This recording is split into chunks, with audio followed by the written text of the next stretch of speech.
You should have saved me some.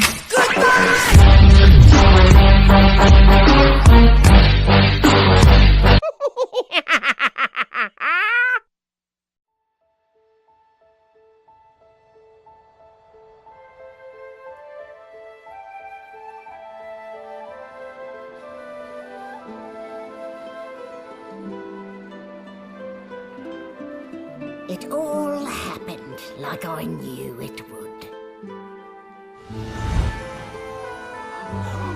A single drop of source magic.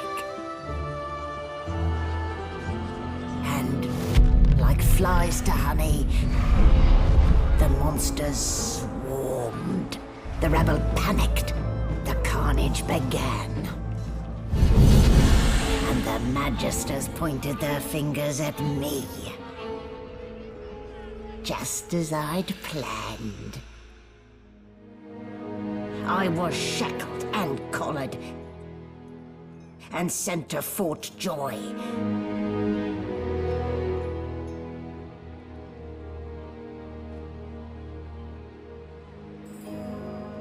I'd come here to kill Godwoken. But instead, I became part of their story.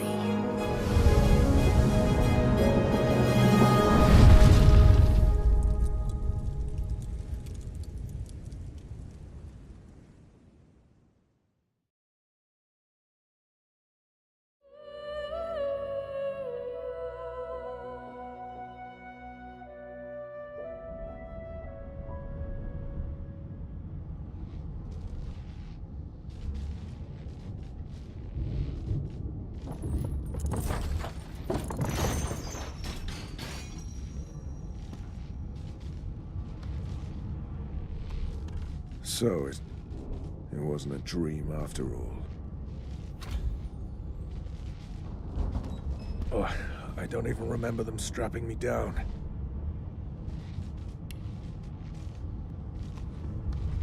Oh, I don't even remember them strapping me down.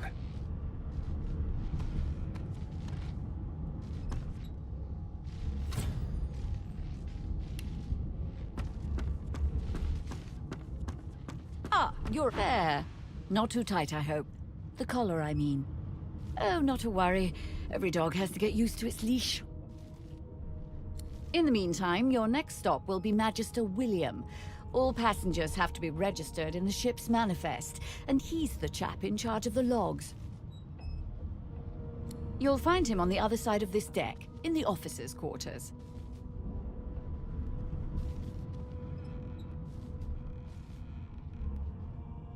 Why, for my peace of mind, of course. Why don't you try casting one of those source spells of yours? See what happens. Oh, do go on. I won't hold it against you. Promise. My, aren't we a meek little lamb? Perhaps I needn't have collared you at all, though it does look darling on you. So let's just leave it on, shall we?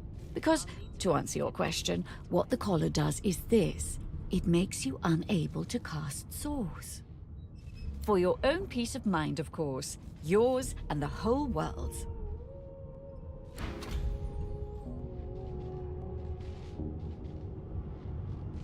Yes, this is a rare kind of magic. I'll need to write to headquarters right away.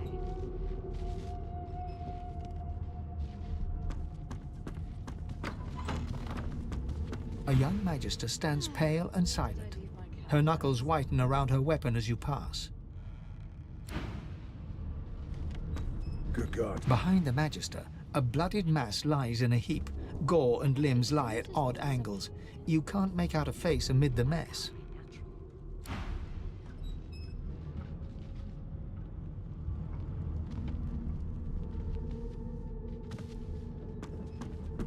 Ugly sight, isn't it? Burns me up this happened under our protection. We're extremely lucky no Voidwoken followed the source that did this. Finn didn't see it like that. He was desperate for us to help him. Two things scared the living daylights out of him. His own shadow, and his own... We'll find out who did this. Speak. She looks up at you with a mirthless smile. I was on duty in your room when the murder happened. You were asleep the whole time. Didn't even stir. You're one of the only indisputably innocent people on the ship. Unless you can commit murder in your sleep, of course. I thought as much. Listen, I could use someone to keep their ears open among the passengers. Sometimes they clam up in front of a uniform. Bring me a good lead, and I'll throw in a shiny gold coin for you. How about that? Not in here, it isn't. You let me know if you hear anything. Whoever did this is dangerous.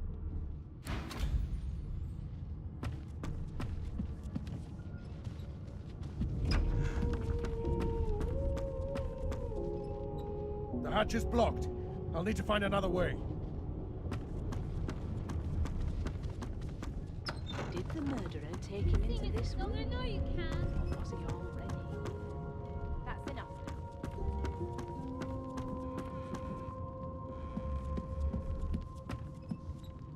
How dare you classify this? I'm busy slop watching for clues, sorcerer. I've seen Go take your horror sub-story somewhere else. of plague-stricken beings.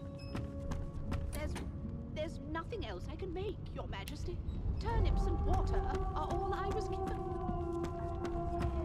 Well, well. What have we here? A fresh face in this stale hell. Let's size you up, shall we? See if you'll do. The lizard looks you up and down, like a farmer would a fetching horse. All of a sudden, he grips you firmly by the chin, with the intent of inspecting your teeth. There's some discoloration, but I've seen worse. After all, one can't expect to find prime merchandise on a squalid little ship like this. Now then, to business. You will answer me 3 questions. The first one is this. Can you cook? Ah, music to my beleaguered stomach. On to the second question. Can you knit, weave? In short, tailor? Yes, I can tell from your vagabond chic, a bag is as good as a shirt kind of style. I shouldn't be getting my hopes up. On then to my final query. Have you the ability to administer the upkeep of one's personal appearance? The very basics, then. I suppose that's a start. So, 3 questions asked, 3 questions answered. Let's evaluate, shall we? As per your own testimony, you can cook and groom, but you have the fashion sense of a monkey in a clown suit. Still, beggars can't be choosers. So without further ado, I offer you my sincerest congratulations. As of now, you are my slave. Of course you accept. Mine wasn't an offer, it was an order. Anyway, you may leave me for a moment. We'll go over your duties once we reach Fort Joy. Mad? No. Insufferable? Surely. What are you trying to hear anyway? Here to register, sir. Good, good. Magister Williams is just about done with the last passenger. You faring okay so far? I'm glad to hear it. If you head on in now, Williams will get you sorted fast. Your kind always conducts murder most foul. And I strongly suspect you know all about it. Standing at the center of the room, you spot a sorcerer haughtily eyeing a pair of nervous-looking magisters. They keep their crossbow trained upon her as she's being interrogated by an officer. So you admit it then? You murdered that poor fella? Yes, I did. But of course, that was only the beginning. She turns her head and looks you straight in the eye. There are others whose lives must end. Good God, the woman's mad. You there, sorcerer, go and fetch Magister Siwan. We need to do more than collar this maniac. We need to shackle her, hands and feet. No, I'm afraid I always perform my part solo. Do stay and watch, though, because... She reaches for her collar and simply removes it. I'm just about to create a scene. Subdue her, men, quickly! If she casts source, the Voidwoken will come. They'll end us all. She smiles with wicked satisfaction. Precisely.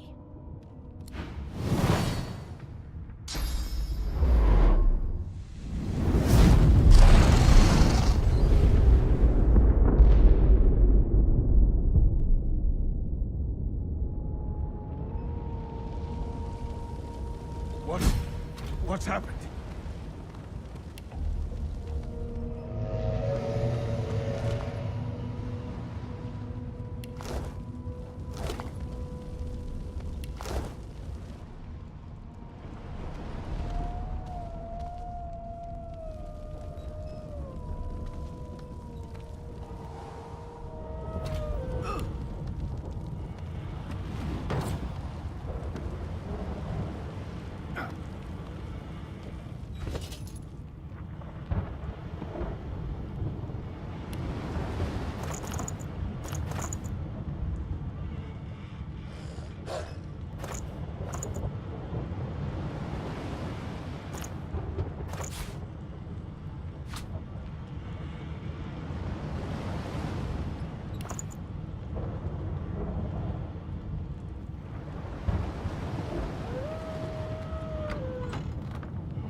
Not long before this thing snaps into splinters.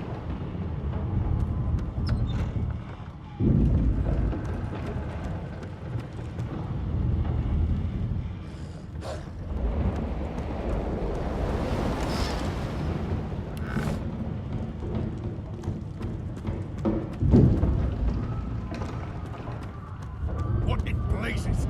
Something's pounding on the hull. The marking on the door was painted recently, judging from its pungent scent. You don't recognize the symbol, but it's clearly warning you away. You press your palm against the door to open it. The wood feels neither cold nor warm, but simply grey. The color drains from your hand, and you are left numb. It doesn't budge.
kid. Children and dwarfs first, just like the old stories say. The dwarf yanks at one of the nearby ropes to no avail. He said there were other people down there. We need to help them. You see those tentacles, kid? It's time to get the hell out of here.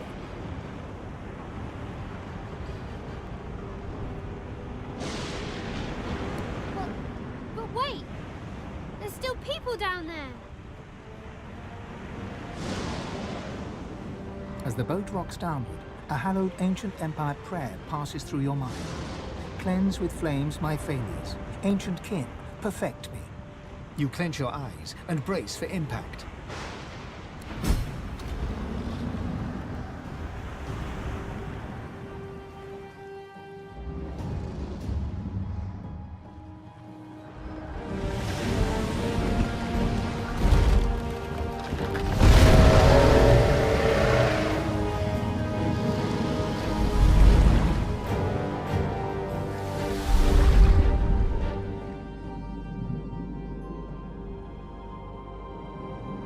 I have plans for you, child. Rise.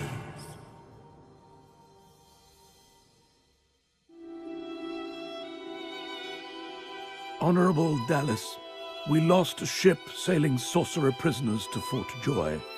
We assume some escaped and broke their collars. Their vile magic lured the Voidwoken. All who were aboard are presumed dead. Yours faithfully into eternity, High Judge Oriven.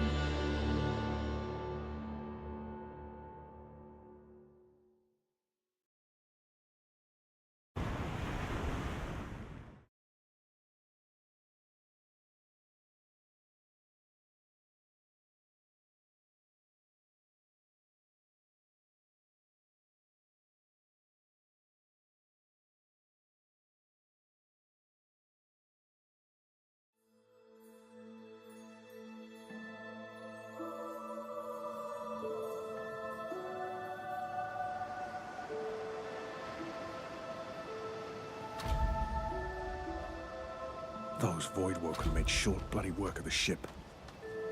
Am I the lone survivor? This must be Fort Joy.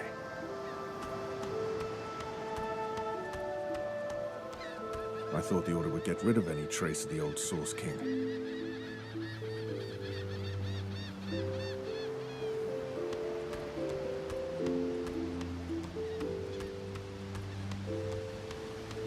The child has a small mirror in his hands. He holds it up at angles, inspecting his eyes, his chin, the crown of his head. He spots you, and his arms snap to his sides.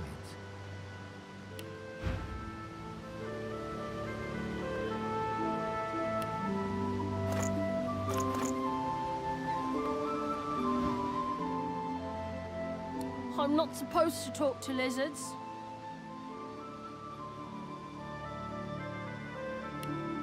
Really? Like, what kind of stories?